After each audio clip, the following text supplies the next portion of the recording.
If you've been on the internet or any form of media in 2026, you've definitely seen an online gambling ad. Whether it's a casino app or slots or sports betting, you've probably seen something out there. Every single day when I'm on my phone, I see a gambling ad, I swear to God. And the worst part is with all this promotion is that more and more kids are seeing this and getting sucked into gambling. Like, before I even tell you about the statistics, just ask yourself, how many RainBet ads have you seen in the last week? Or how many Kalshi ads even? And with that, they're making everything just being able to be gambled on. So it's just making it even more and more widespread. So let's take a look at some statistics. So during the NBA and NHL finals last year, they had a study. They were going to count every instance of gambling marketing in the NHL and NBA finals last year. And guess how many instances of gambling marketing they found? Over 6,000 instances of marketing of gambling during the NBA and NHL finals. That's one gambling ad every 13 seconds. The craziest part about all this too, it's completely legal. In fact, it's one of the fastest growing industries in America right now. So back in 2018, the Supreme Court struck down the federal ban on sports betting in 2018. They left it up to the states to decide. And during that year, Americans wagered less than $5 billion on sports annually. Guess how much it was last year that Americans bet? Around $150 billion. That's like a 3,000% increase in 7 years. So back in 2018, the Supreme Court struck down on a federal law called PASPA. That's the law that basically had banned sports betting outside of Nevada since the 90s. But what this did, getting rid of this law, it allowed the states to decide whether or not their state can sports bet and gamble online. And 7 years later, what do we have? 39 states, including DC and Puerto Rico, have legal sports betting in some form. So let's compare that to some other industries' growth. So $5 billion to $150 billion in 7 years. That's faster growth than streaming, faster growth than legal cannabis, even AI. Now, granted, AI has only been around for a few years, but you get my point. Almost every single one of my friends have sports bet or currently are still sports betting. I know so many people who have lost tens of thousands of dollars due to sports betting. It's absolutely insane. So let's talk about the machine that builds those habits. So in 2025, the gambling industry spent $3.9 billion on marketing. Now, of that $3.9 billion, how much of it do you think went to, like responsible gambling stuff? Like if you have a problem, call this number type of things. Well, if your guess was $60 million, you'd be correct, or 1.5% of that $3.9 billion. Of that $3.9 billion, $520 million of it went to celebrities, influencers, and athletes. So the industry spent over 8 times more money on looking its product look cool rather than the actual safety of the players, of you. TV ads alone were $1.4 billion. Social media, banner ads, and other targeted stuff, that was $980 million.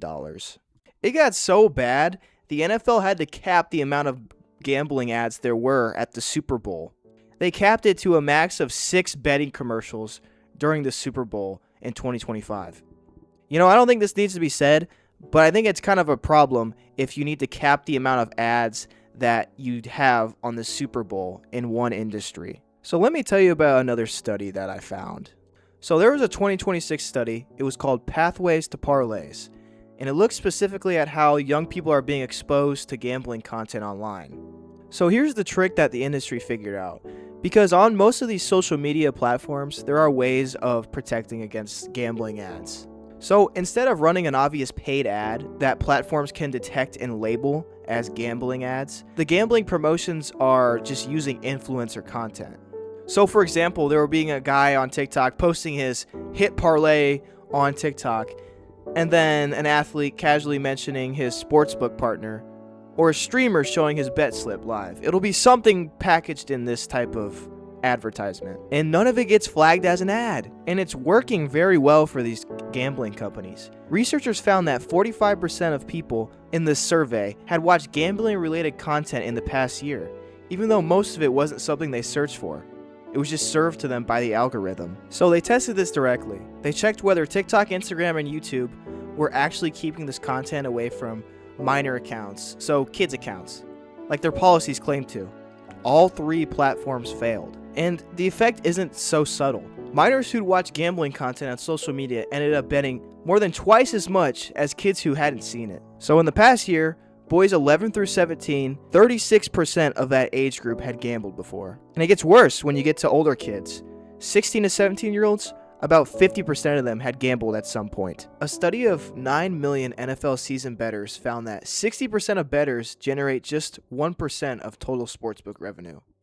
So that means like the casual bettor, the guy who puts $10 on his team like once a week or something like that, he's not the business model. They are looking for the people who is betting constantly, compulsively, and losing a lot of their money.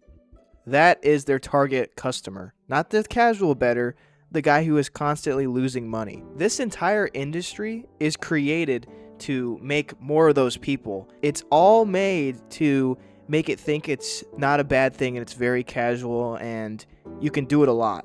That's why they're letting you bet on everything nowadays and paying all these influencers and celebrities that everybody looks up to so much money to promote it.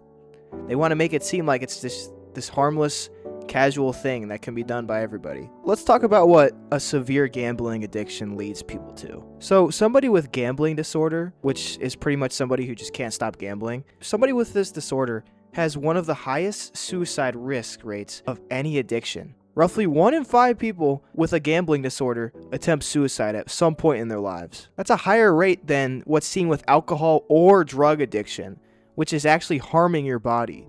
So part of the reason with this is that with gambling addiction, there's no visible physical damage. It kind of just hides in plain sight until all the financial and psychological damage is very severe and it builds up. So with that, the National Problem Gambling Helpline, which is pretty much like the support line for gambling addiction, they're getting over 31,000 calls a month. And half the people calling are between 18 and 34 years old. And guess what? It's all from online sports betting. So here's the pattern laid out plainly. An industry that spends nearly $4 billion a year on marketing, with less than 2 cents on the dollar going towards keeping people safe. It's found a loophole in social media where the most effective ads don't even look like ads, so it can target kids, young men, and other vulnerable people. Now, it's going after mostly young men because they're the highest value, most habit-forming customers, and the most depressed. There's a reason there's a men's mental health crisis right now, and everybody's talking about Men's Mental Health Month. Part of that has to do with gambling. And the people with the real addictions, they generate all the money for this industry. So the gambling industry's entire business model is to feed on young, depressed men who will constantly gamble and throw all their money into this industry. Now, to be clear, there's a lot of people who bet on sports who can do it casually, lose a little money, have fun, and move on. I'm not saying that gambling in itself is evil or betting on a game makes you an addict, but the scale of this is getting a little ridiculous. They're specifically engineering casual bettors to turn into compulsive ones. And the data shows that it's working more and more. They want to make gambling as normalized as possible so that it's just like buying a drink every weekend or smoking some weed at the end of your day. They want to make it exactly like that. That's the bottom line scariest part about this whole video and the future of sports betting and gambling as a whole. Because it's going to get more and more normalized because it's growing more and more. So why would it not grow even more? Unless there's a big turn. I'm not saying to not try sports betting or don't do it at all. But if you feel yourself getting more and more pulled to it, you need to stop immediately. Because as somebody who's tried sports betting, I have set boundaries for myself because there was a time in my life where I could feel myself getting pulled into it more and more. I had a lot of friends doing it. They would bet a lot of money. It was just like this normal thing. But luckily I caught myself before I could get really sucked into that world of addiction. So set boundaries, make rules for yourself, and just try to avoid it if you can. It's really not worth the money at all. I mean, everybody knows this, but really, don't do it. Just don't do it. But anyway, thanks for watching. Try to avoid gambling if you can. More videos like this soon. I like making these type of videos. And yeah, thanks for watching again. See you guys later.